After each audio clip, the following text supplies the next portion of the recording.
जंगल से गांव आने वाली सड़क पर कुछ अरसे से लोगों ने सफर करना कम कर दिया था, क्योंकि कुछ अरसे से तीन लुटेरे घात लगाकर लोगों को लूट लेते थे और उनको डराते और धमकाते और जान से मारने की धमकी भी देते थे। लेकिन आज लुटेरों ने गांव का भी रुख कर लिया था और गांव के बाजार में आकर लोगों को धमकाना शुरू कर दिया। खौफ के मारे दुकानदार अपनी दुकानों में खड़े हो गए और इनको गौर से देखने लगे। लुटेरों का सरदार बुलंद आवाज में ऐलान करता है कि कल से मुझे यहाँ से हिस्सा मिलना चाहिए, और अगर कल मुझे हिस्सा ना मिला तो उसके बाद जो भी गांव का बंदा बाहर सफ़र करेगा उसे रास्ते में मार दिया जाएगा और आहिस्ता आहिस्ता मैं सबको ख़त्म कर दूंगा।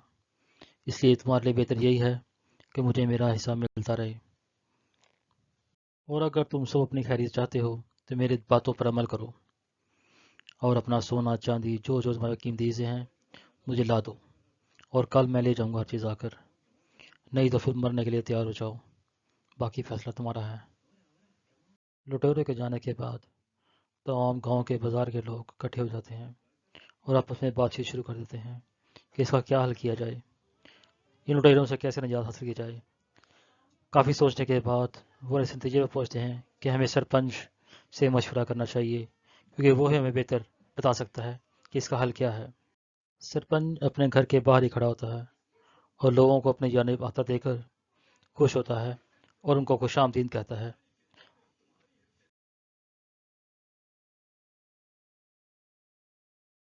एक दुकानदार आगे बढ़कर सरपंच को बताता है कि कल 3 लुटेरे आए थे और वो पैसों और माल दौलत का मुतालबा कर रहे थे और कहते थे कि हम कल आकर लेके जाएंगे, तो आपकी मेहरबानी हमारी मदद कीजिए ताकि हम इनसे बच सकें।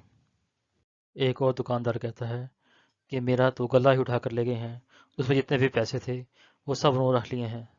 आपकी मेहरबानी हमारी मदद कीजिए, वरना हम तो कंगाल हो जाएंगे।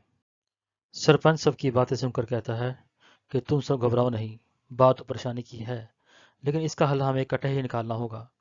हम सबको मिलकर उनसे लड़ना होगा और अपनी जान बचानी होगी, वरना वो एक एक करके सबको ख़त्म कर देंगे। इसलिए अगर वो कल आए तो हम सब मिलकर मुकाबला करेंगे और उनको मारेंगे। तयशुदा प्रोग्राम के तहत जैसे ही लुटेरे बाजार में दाखिल होते हैं, दुकानदार पूरी ताकत से उन पर हमला कर देते हैं। दुकानदार उन पर अचानक हमला करके पूरी ताकत से उनको मारते हैं और उनको बहुत ज़्यादा जख्मी कर देते हैं।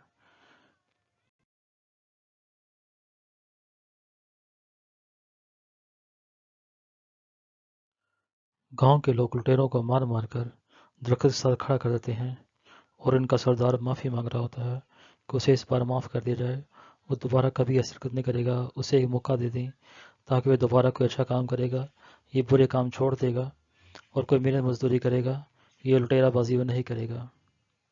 सरपंच को डाकुओं पर रहम आ जाता है और उनको तंबीह करता है कि दोबारा कहीं वो गांव के आसपास भी नजर आए तो वो उनको जान से मार देगा, और दोबारा वैसी हरकत की तो वो इनको जिंदा नहीं छोड़ेगा।